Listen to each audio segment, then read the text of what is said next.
I just ate this little tuna fish, I do not fit. Life's a call and make y'all it. I just ate this little tuna fish, I do not fit. Life's a call and make y'all it. I just ate this little tuna fish, I do not fit. Life's a call and make y'all it. I just ate this little tuna fish. Welcome to another episode of Tanya's Talk, and thank you for listening. Oh no! Oh no! Oh no! Oh no! Oh no! Oh yeah! In this episode, I'm looking into what Google says about PTSD. Are you stupid or something? This is why you're dangerous, and if you listen to people with training and education, you would know to not Google your symptoms. It's rule 1 in internet medical training, as search engines will lead you in the wrong direction. And if you have the brain capacity of Tuna Amber Heard Cummins, then you become very dangerous as you make a pointless codcast on mental health disorders, triggering people by talking out your asshole. I'm not a professional, and neither am I trained in mental health. Yeah, no shit, Sherlock! Then you shouldn't be talking about it, yet alone acting like you're some kind of mental health practitioner by the end of the episode, saying the experts were all wrong about you. Part of this conversation. Would you please shut the hell up? Since learning about EUPD back in 2017, I have done a lot of reading and analysing of my own mental health. The lie detector determined that was a lie. Notice Tuna Amber Heard didn't say she was diagnosed with EUPD, but learned about it, proving again she makes things up as she goes on, by what she reads from Google. This is why she is very dangerous, not just to herself but to her kids, and everybody she tries to teach about mental health. As of recently, I've put less focus on EUPD, and I'm looking into whether I am possibly suffering with complex PTSD. What are you? An idiot sandwich. Idiot sandwich what? An idiot sandwich, Chef Ramsay. I can guarantee with 100% certainty you don't have complex PTSD. If you went to any mental health practitioner suggesting that, I hope they laugh in your face for being so dumb and making such a stupid suggestion. PTSD UK is the only charity raising awareness to the mental health condition. The lie detector determined that was a lie. So dumb. You are really dumb. For real. Misstating again, you lie even when you're reading what's in front of your face. Firstly, only charity in the UK, and you missed out the word dedicated, making out like other charities such as Mind or Calm don't talk about it. You're doing such a massive disservice and insult to many other mental health services and charities out there, ones that have saved hundreds and thousands of lives. Some of those suffered PTSD. You disgusting vile thing. I'm not referring to you as human, as humans aren't that vile. I'm going to read some sections on causes, symptoms, and treatments of PTSD. Oh my god! Wow! Should you recognise any symptoms in yourself or someone you know, it's really important to reach out and seek help. That's not how it works. That's not how any of this works. Shut up, Tuna. That's a dangerous, dumb thing to say. Mental health services are overwhelmed as it is.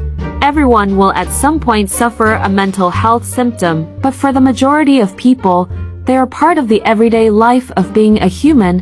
There are many signs that trained people look for, where clinically trained people know it's beyond manageable and what's expected of general life. So again, you're being a dangerous fish who needs to shut her mouth. I'm going to read an article from mind.org and highlight any correlating emotional factors that may in fact not be related to EUPD, but PTSD. What you just said is one of the most insanely idiotic things I have ever heard. At no point in your rambling, incoherent response were you even close to anything that could be considered a rational thought. Everyone in this room is now dumber for having listened to it. I award you no points, and may God have mercy on your soul. That's not how things work when it comes to mental health. It's not that simple. you have no mental health issues. What you have is a brain that lacks oxygen and electrical impulses to make it work. So first of all, what is PTSD? PTSD stands for post-traumatic stress disorder. Yeah, no shit, Sherlock! Which is a mental health problem you may develop after experiencing traumatic events. Stop it. Get some help. The condition was first recognized in war veterans. The lie detector determined that was a lie. PTSD was recognized before then, but when it was given the title post-traumatic stress disorder, it was because of its tie to soldiers, war, and the traumatic experiences involved. It has had different names in the past, such as shell shock, but it's not only diagnosed in soldiers. A wide range of traumatic experiences can be causes of PTSD. Yeah, no shit, Sherlock! When you go through something you find traumatic, it's understandable to experience some symptoms of PTSD afterwards.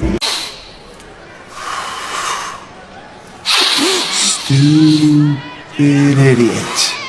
Stupid idiot. Stupid idiot! Such as feeling numb or having trouble sleeping.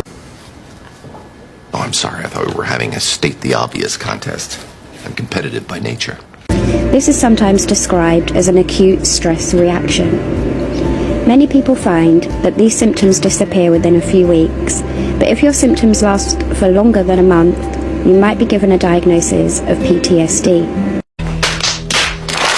The lie detector determined that was a lie. That's not how it works. That's not how any of this works. Complete bullshit, Tuna. If you're still suffering strong to severe symptoms that could be associated with PTSD after 4 weeks, then you will be referred to a mental health practitioner or psychiatric for an assessment. In fact, at least 12 different assessments. The whole process, including testing, could take around 6 months and will unlikely be PTSD. So you're telling people they might have, and they will know within a month, which is total bullshit and very bad advice to give.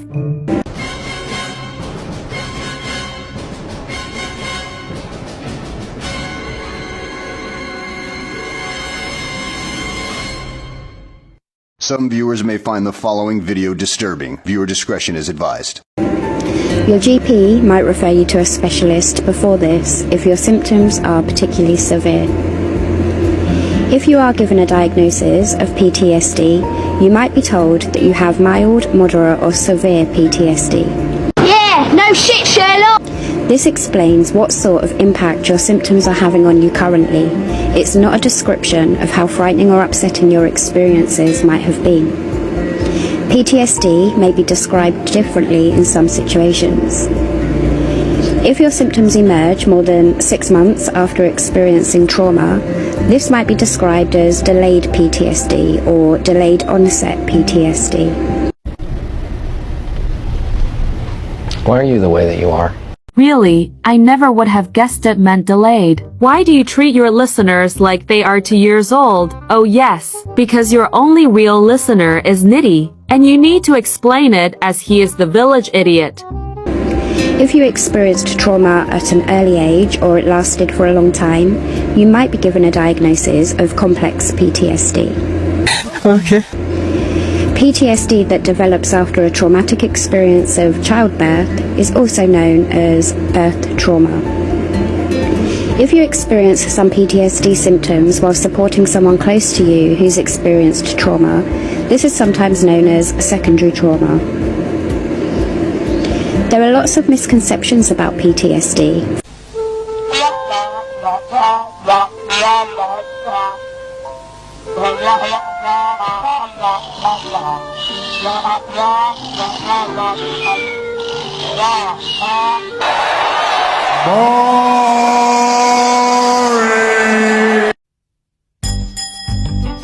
It's the play bus! But where does it go? Where does it stop? What's the sign of the lollipop?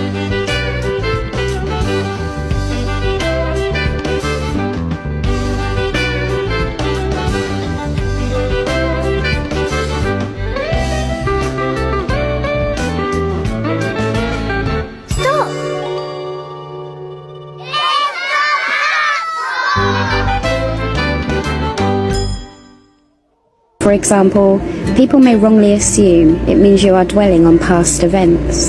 They might even suggest that you get over it or move on. But having PTSD isn't a choice or a sign of weakness, and it's important to remember that you are not alone. What the f is wrong with you? No mental health diagnosis is a sign of weakness, not just PTSD. It's a sign we have been fighting ourselves and lost a mental battle, but not the war of our mind. It's something I have learned the last 3 years. I have small victories and defeats, as do others. Now, whatever I say in this episode is not in any way suggesting the people I'm referring to are causing me any distress intentionally. Can you smell that? What is that? Sheep, is it? It's cows? No, I know what it is. It's bullshit. That's a lie, Tuna. You have done nothing but blame everyone else. You have never taken responsibility. And I bet in this episode you will blame others, and not yourself. We know you're one massive lying contradiction. We are learning and doing this journey together, understanding our actions and our reactions. The stigma factor plays a strong role in my situation. Should anything from the past affect me now, my partner would tell me not to dwell on the past. So I can understand how talking can sometimes be hard when loved ones don't understand why you are still thinking and reliving such negative experiences.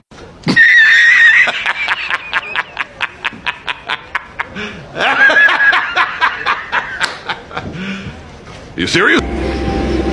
You can check Mind.org's page on stigma and misconceptions for further ideas on how to deal with stigma. Other websites are available.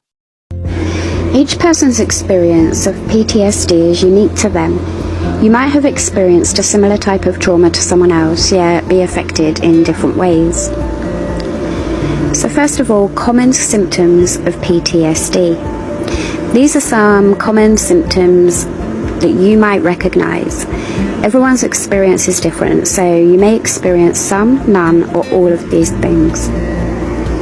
So the first one is reliving aspects of what happened. Everyone has done that at some point in their life. It's part of growing and learning. Even animals do that. For an example, if an animal gets hurt by a human, an object, when they see that human object again, they remember the bad experience.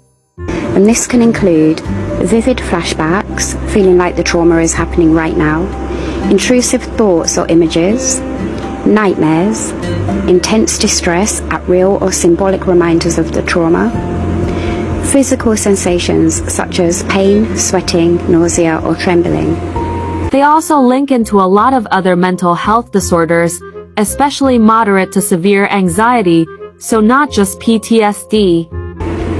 Then we have alertness or feeling on edge, and this can include panicking when reminded of the trauma, being easily upset or angry, extreme alertness, also sometimes called hypervigilance, disturbed sleep or a lack of sleep, irritability or aggressive behavior, finding it hard to concentrate, including on simple everyday tasks, being jumpy or easily startled, other symptoms of anxiety.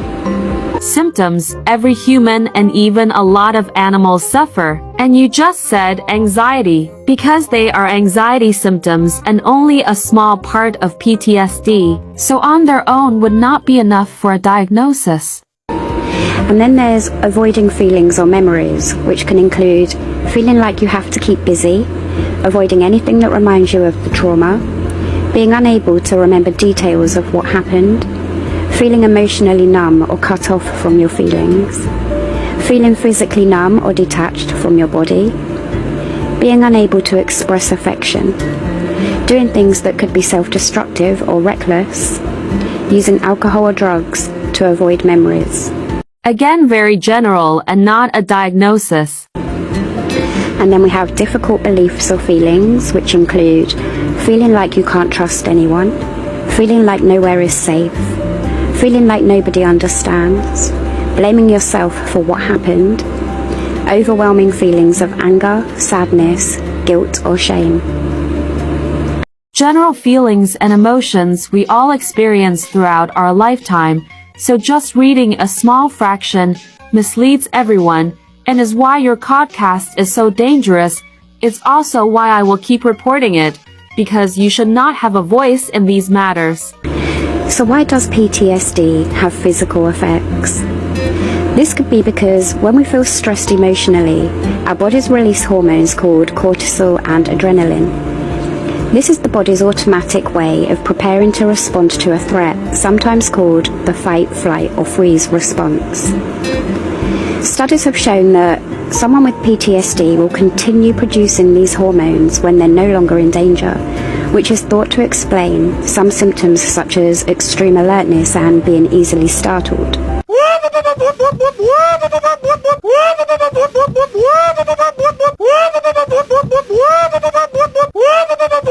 That's not how it works. That's not how any of this works. You dumbass tuna, cortisol and adrenaline are produced all the time in us. Our levels are raised not just in fight or flight, but when we are fighting illnesses, when we are aroused, childbirth, when we are doing any physical activity. Some people don't produce enough of it. It's known as adrenal insufficiency, or commonly known as Addison disease, and is life-threatening when the body isn't making enough. So again, tuna speaking very dangerously.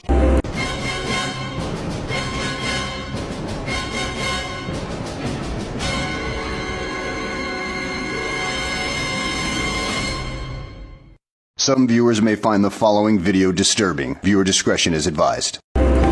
Some people also experience physical symptoms similar to symptoms of anxiety, such as headaches, dizziness, chest pains, and stomach aches. General anxiety symptoms, not PTSD. What are flashbacks? A flashback is a vivid experience in which you relive some aspects of a traumatic event or feel as if it is happening right now. This can sometimes be like watching a video of what happened, but flashbacks do not necessarily involve seeing images or reliving events from start to finish.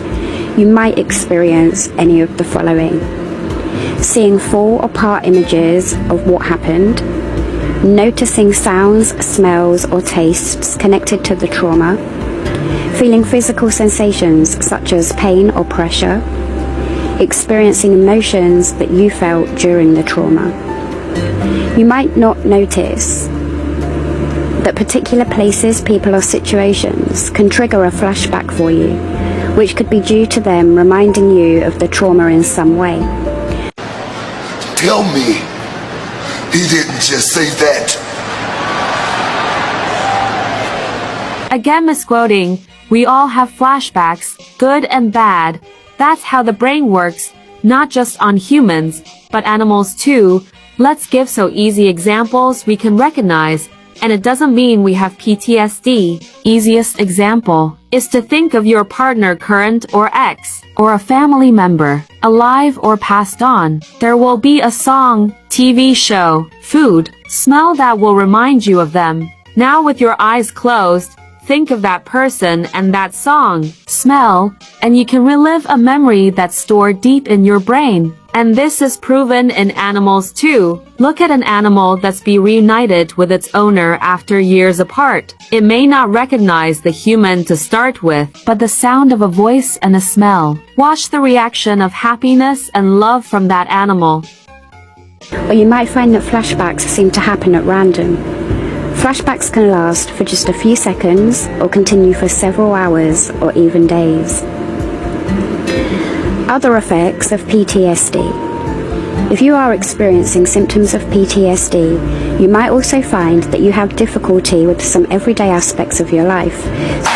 What this situation requires is a whole lot more, and you shut your mother ass up! Again, tuna, not just PTSD, but in a lot of severe mental health problems, everyday tasks can be impossible. Such as looking after yourself, holding down a job, maintaining friendships or relationships, remembering things that are making decisions, your sex drive, coping with change, simply enjoying your leisure time.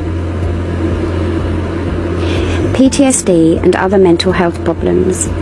It's common to experience other mental health problems alongside PTSD, which No shit, Sherlock! could include anxiety disorders, depression, dissociative disorders, self-harm and suicidal feelings. Flashbacks for me are more about random memories being triggered by words or sounds. I do not experience images of the events. I do experience physical sensations of nausea and trembling, but I don't have full-blown panic attacks when reminded. I do, however, have severe anxiety. Fucking bullshit! The lie detector determined that was a lie.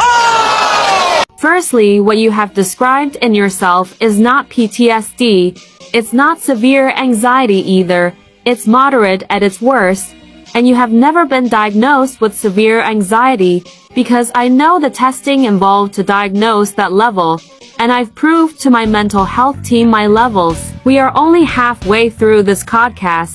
I'm already really effing angry because of the bullshit you have already spouted. I can believe how triggering and dangerous you're talking, and the risk you're putting on others' mental health.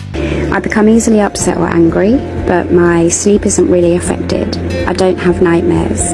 Rather, it's more random, and I may sleep during the day when flashbacks are lasting longer than a few hours due to exhaustion.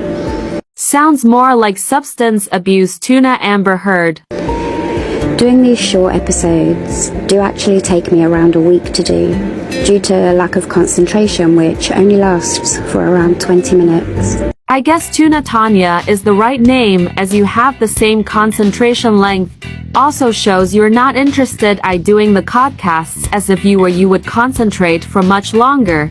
When I'm editing your codcasts, I can easily spend a couple hours on the process, because I'm not a fish and I enjoy editing your lies with truth and facts, exposing you in the process. Keeping busy with housework, podcasts, family, etc. It does help, but the concentration and focus. What you just said is one of the most insanely idiotic things I have ever heard.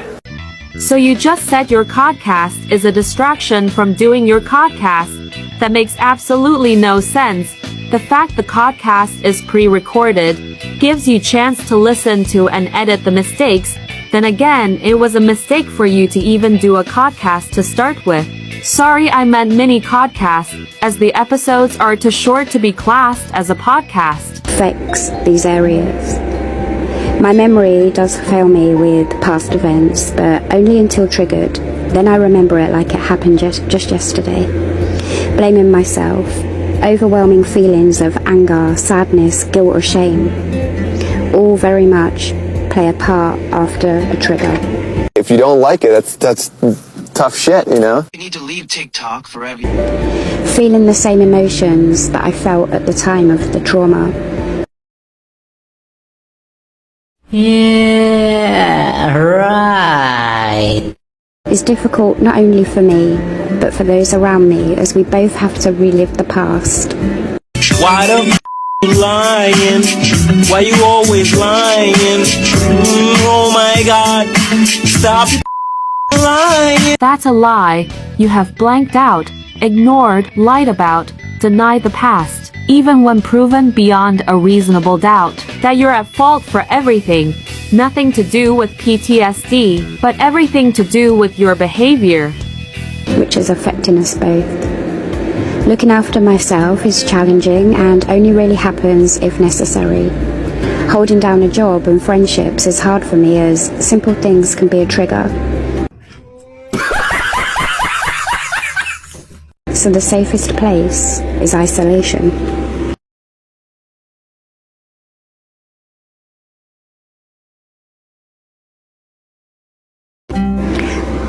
So what can cause PTSD? The situations we find traumatic can vary from person to person. There are many different harmful or life-threatening events that might cause someone to develop PTSD. For example, being involved in a car crash, being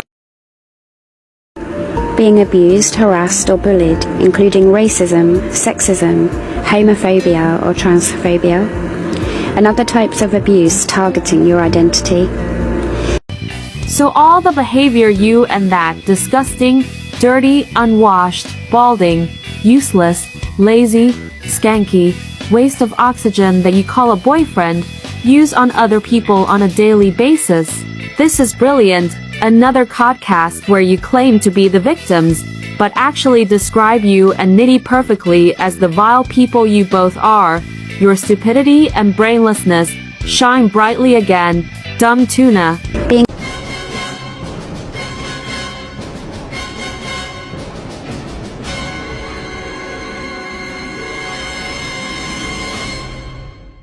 Some viewers may find the following video disturbing. Viewer discretion is advised. Being kidnapped, held hostage, or any event in which you fear for your life.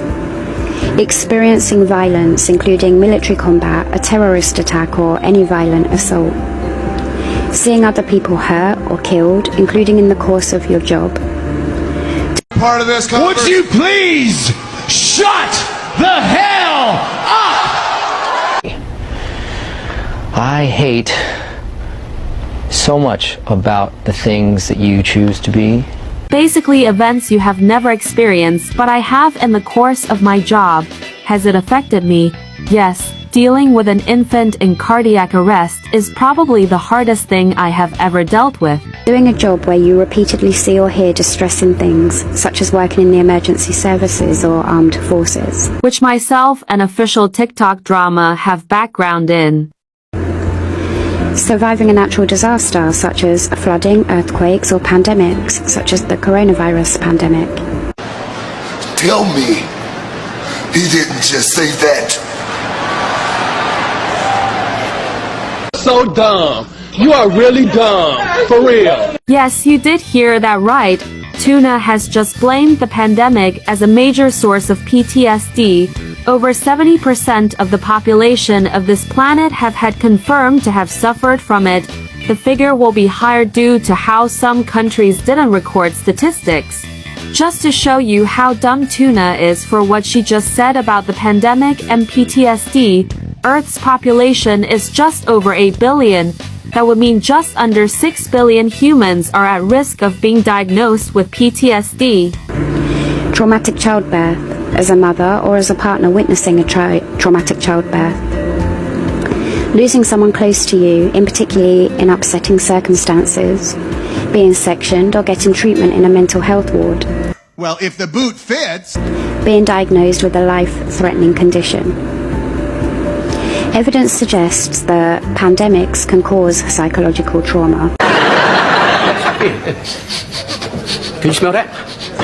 What is that? Sheep, is it? It's cows? No, I know what it is.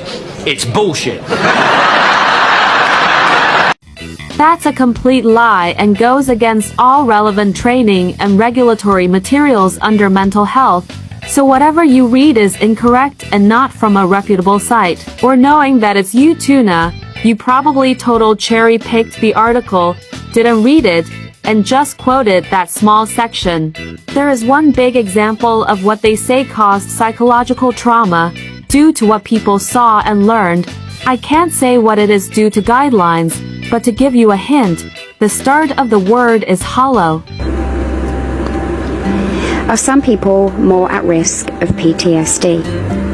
Some factors may make you more vulnerable to developing PTSD or may make the problems you experience more severe, including experiencing repeated trauma, getting physically hurt or feeling pain, having little or no support from friends, family or professionals, dealing with extra stress at the same time such as bereavement, money, worries, racism, seeking asylum, homelessness or spending time in prison.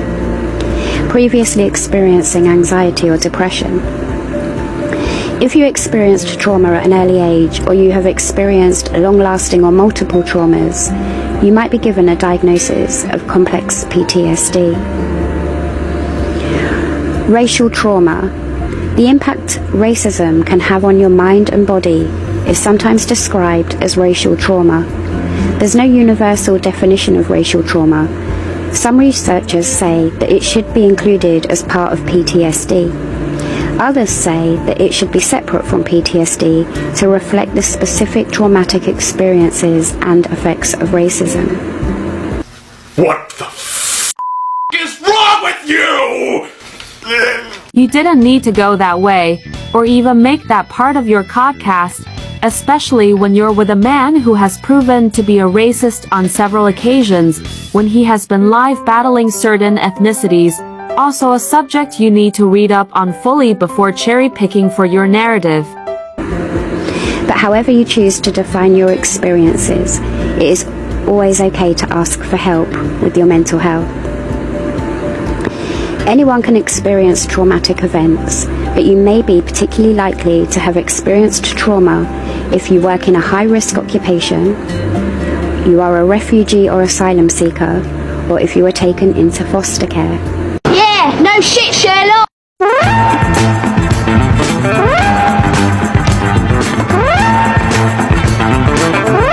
Really, Tuna, those are not comparable for starters, and you just basically described foster parents as the reason behind the mental health of the child, when in fact it's down to the biological parents' neglect, abuse, and the causes for the child to be placed in a foster home that's the cause. If you experience symptoms of PTSD while supporting someone close to you who has experienced trauma, this is sometimes known as secondary trauma or secondary traumatic stress. Secondary means that although the original, primary trauma happened to someone else, the impact it's having in your life is traumatic for you. It doesn't mean it's any less significant than any other kind of PTSD, or any easier to deal with. Repeatedly witnessing or hearing about traumatic events in the course of your job is also sometimes called secondary trauma, although this experience is increasingly thought of by professionals as an original trauma. So what is complex PTSD? Complex post-traumatic stress disorder, sometimes abbreviated to CPTSD. Well, duh. Like the abbreviation for you is see you next Tuesday.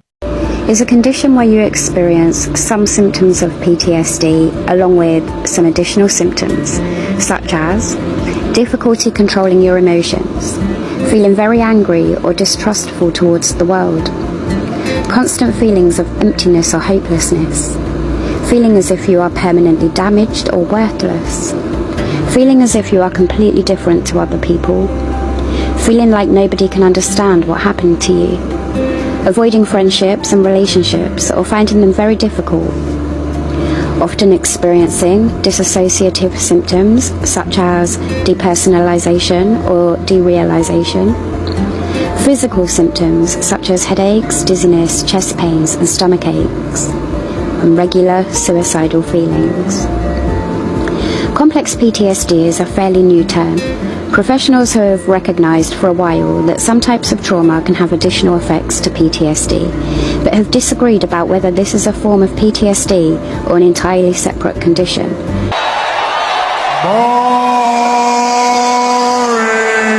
This is where you're dumb, stupid, brainless. If people wanted to know, they would go look themselves at genuine websites or speak to genuine reputable charities and groups.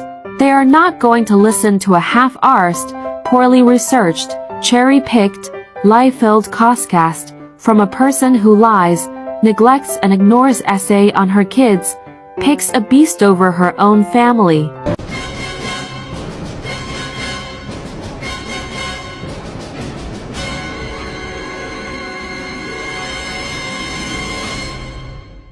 Some viewers may find the following video disturbing. Viewer discretion is advised. And what it should be called. For example, you may find some doctors or therapists still use one of the following terms: enduring personality change after catastrophic experience, or disorders of extreme stress not otherwise specified, which is a term that is more common in America than in the UK. So what was your point? That they are doing their job properly and using correct terminology as per guidelines, rules and law, so while you were trying to shame the medical service for your narrative, you proved they do their job competently. Complex PTSD and emotional flashbacks. If you have complex PTSD, you may be particularly likely to experience what some people call an emotional flashback, in which you have intense feelings that you originally felt during the trauma, such as fear, shame, sadness, or despair. Wrong. It affects all types of PTSD, and there is many causes, reason for the flashbacks and the type of flashback. Dangerous misquoting again. This is especially why you shouldn't cherry-pick articles about health, especially mental health, as what you're saying has the opposite effect and is dangerous for people who suffer.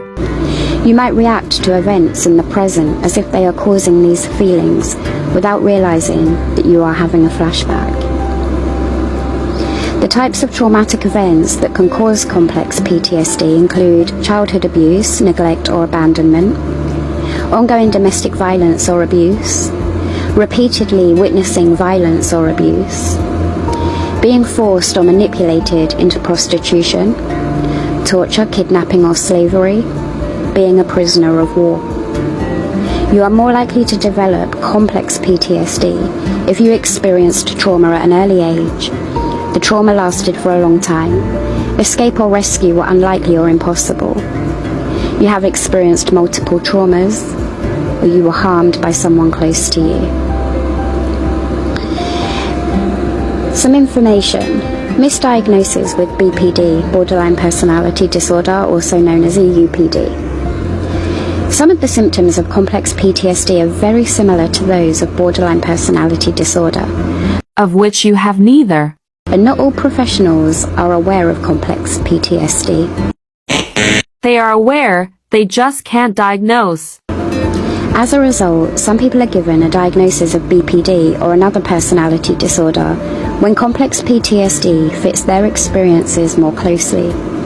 That's not how it works. That's not how any of this works. The lie detector determined that was a lie. And what do you know about the testing involved in PTSD? Even I don't know how all the testing works, but I know more than you do by a country mile. Tuna Amber Heard. I can tell you though it's quite complex and intensive, so those diagnosed with borderline personality disorder and not PTSD have been diagnosed correctly, and there will be several reasons behind it.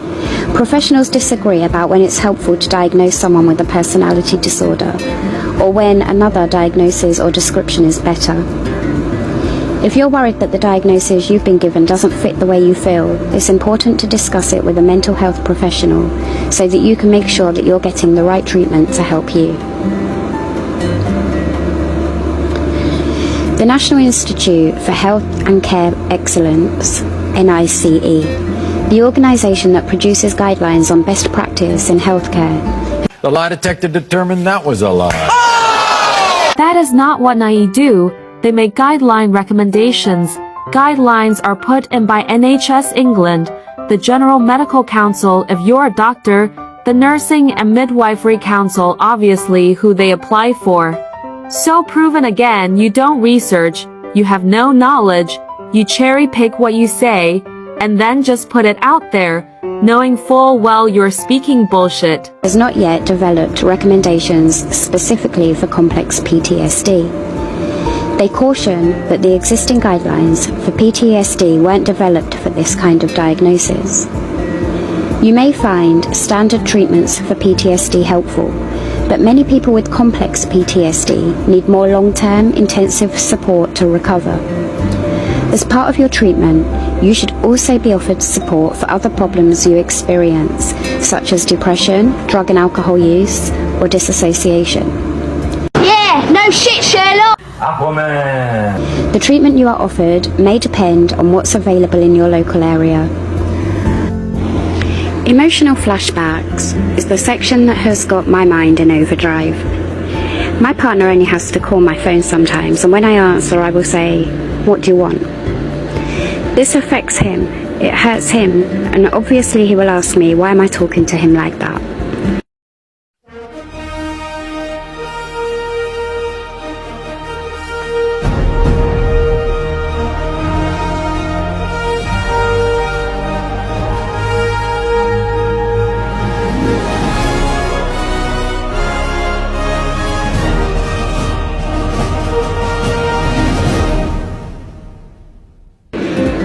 That's a good question, but a difficult question.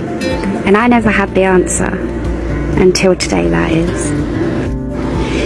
This is page 4 of the article, and the page that has helped me the most with understanding my constant irrational emotions. I first analysed my partner as being the cause to my mental health as it is today. And whilst this may have some truth to it indirectly, he isn't actually the cause. Why the f you lying? Why you always lying? Oh my God, stop your lying. So straight to self-diagnose PTSD, not things such as having a bad day. You could be menopausal due to your age, external factors such as the trolls got you mad. Nope, you're tuna, so it has to be something extreme like PTSD, such a dumbass. So I looked at my mental health condition and realised I was overreacting to everything he said or done. But this still wasn't an answer for me, as I worked so hard to stop overreacting, running away, screaming, crying, suicidal thoughts, phoning someone literally distraught, but couldn't tell them anything severe that had happened. Emotional, damn it! It was speaking with a friend who I had phoned during a complete emotional breakdown. You don't have any friends. Nobody likes you. Brought on by something small. It was after this that he pointed out to me that once I can manage to keep my emotions from escalating, I'd also then need to learn how to regulate myself without always needing to rely and depend on phoning someone. Sounds like your friend is saying go tell someone who actually cares, because they are not interested in anything you have to say. We also know you only mean Joe, as he is the only one who has any interest in you and the only one other than Nitty who will touch you in that way, and probably does when Nitty is staying with Daddy.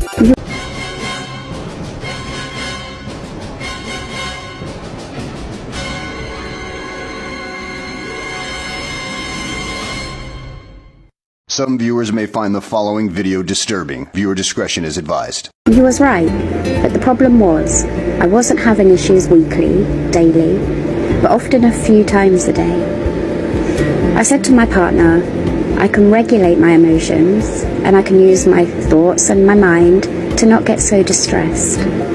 But why should I do this a few times every single day, just because he can't change his behaviour? Why should my EUPD be pushed and challenged daily?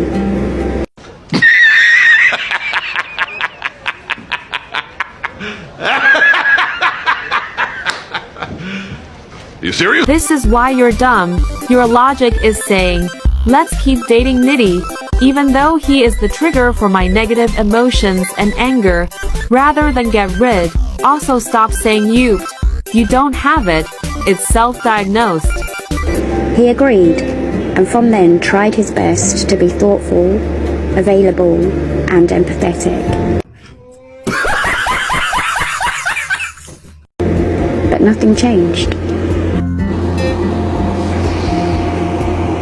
We talked about his possible mental health and any contributing factors to mine. Stop it. Get some help. Kevin doesn't have a brain. There is a lot of boxes he ticks with NPD, which is when I became interested in understanding a narcissist and a borderline together, which I will talk about in another episode. Relationships can often fail because people don't necessarily understand what may be happening.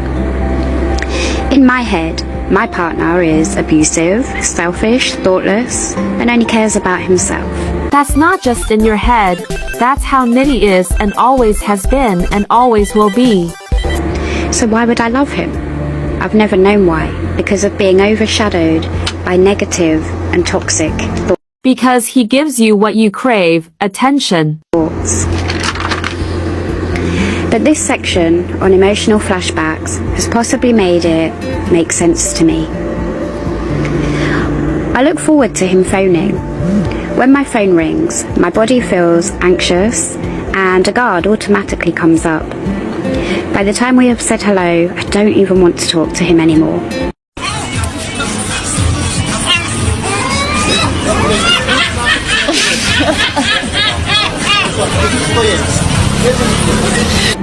I don't want him to go away, but I can't bring myself to talk to him like a friend. He hadn't done anything, but this is how many phone calls went. We have had many distressing calls over the phone. He tells me some of the negative things on TikTok over the phone. Oh, boo-hoo! Let me play a sad song for you on the world's smallest violin. If you don't like it, that's tough shit, you know? You need to leave TikTok forever. We've both said awful things to each other on the phone. And having the phone put down on you can cause feelings of abandonment, especially in those with BPD. So climbing up, when I see his name on my phone, has become an association to negativity. That's one of the many associations we have with Nitty, but I guess he loves negativity as he thinks it means TikTok gifts. This is something I can retrain my brain to stop doing. Many years ago, I had issues with council tax, and to read a letter or make a phone call would cause me to almost have a panic attack, and would shut my mind and body down for sometimes weeks at a time. I was aware that the level of anxiety was unnecessary, and so I got all my council tax letters, and before reading each one I told myself, you don't need to react. You pay your bills then. Don't need to feel this way. I did this before every contact I made with the council, and eventually, when the council tax bill did come through the door, I no longer started trembling or panicking. I think it wasn't a bill, but a summons, because you know bailiffs were next, and you have obviously watched Can't Pay, We Will Take It Away. What you gonna do when Universal Credit starts macking claims for their money back? Because you failed to work, your case manager can't stop that. The physical effects did stop. Certain noises or words can trigger me. So if my boyfriend were to tell me, for example, as he did today, that he has helped lots of people, he says, The lie detector determined that was a lie. Oh! What are you? An idiot sandwich. Idiot sandwich what? An idiot sandwich, Chef Ramsay. It is a good thing, which I know, and which it is. But I cannot say to him that that's great, because I get what I just learned is an emotional flashback. I've heard the words, and now with the flashback of how my life was destroyed overnight, I feel it all, like brand new. The pain deep inside of me, wanting to get out like I'm possessed. He doesn't have a clue that I'm feeling all of this, and I don't question why I feel like this, because to me it's all justified. Except it isn't. I made my choices to move on from whatever we have been through, and I really have no intention of dragging it through our time together, but it just happens. TikTok, an emotional flashback. I cannot use TikTok like other people. The words TikTok, seeing the logo, sometimes even talking to people from TikTok brings so much an emotional pain and anger. So unless I identify what hurts so bad, as my feelings do not match my thoughts, it will continue to be toxic. Oh, boo-hoo! If you don't like it, that's tough shit, you know? You need to leave TikTok forever. Don't let the door hit you on the way out, cause I don't want ass prints on my new door.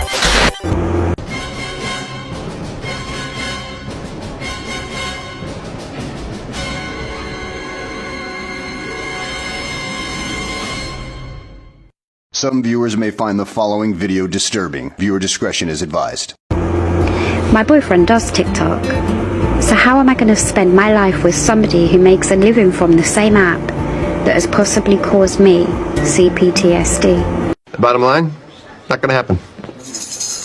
Not gonna happen! No, not gonna happen! Not gonna happen!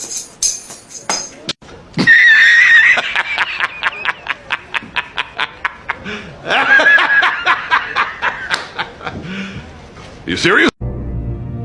It's a fake. Stop with the PTSD. You don't have it, your self-diagnosis is not even close, and you won't ever get Nitty off TikTok without him either being in prison, hospital, or a morgue, but you haven't learned that the last 2 years with your non-functioning brain. PTSD is keeping me in a world of pain, whilst EUPD makes it harder to react rationally and instead having explosive outbursts.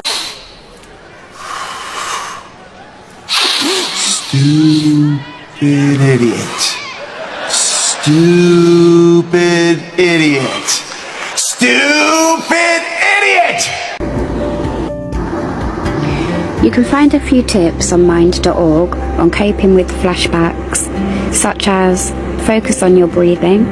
So when you are frightened, you might stop breathing normally. This increases feelings of fear and panic, so it can help to concentrate on breathing slowly in and out while counting to 5. Carry an object that reminds you of the present. Some people find it helpful to touch or look at a particular object during a flashback. This might be something you decide to carry in your pocket or your bag, or something that you have with you anyway, such as a keyring or a piece of jewellery. Tell yourself that you are safe. It may help to tell yourself that the trauma is over and you are safe now. It can be hard to think in this way during a flashback, so it could help to write down or record some useful phrases at a time when you're feeling better. Comfort yourself. For example, you could curl up in a blanket, cuddle a pet, listen to soothing music, or watch a favourite film. Keep a diary. Making a note of what happens when you have a flashback could help you spot patterns in what triggers these experiences for you. You might also learn to notice early signs that they are beginning to happen. Or try grounding techniques. These can keep you connected to the present and help you cope with flashbacks or intrusive thoughts.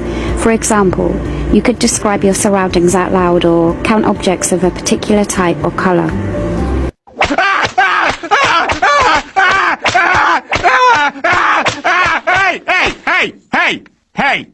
Hey! Stop it! You should not be given advice on anything mental health related. You're not trained or qualified in anything, and what you say is misinformation and dangerous, but I do see you listen to the stuff I sent you as you have quoted from FEMA. For me personally, walking helped me tremendously, but going outside isn't always an option if my anxiety is high. One thing that helps me is sensory. I like to feel heat on my skin, but not only that, when I turn off the heater, I miss the sound.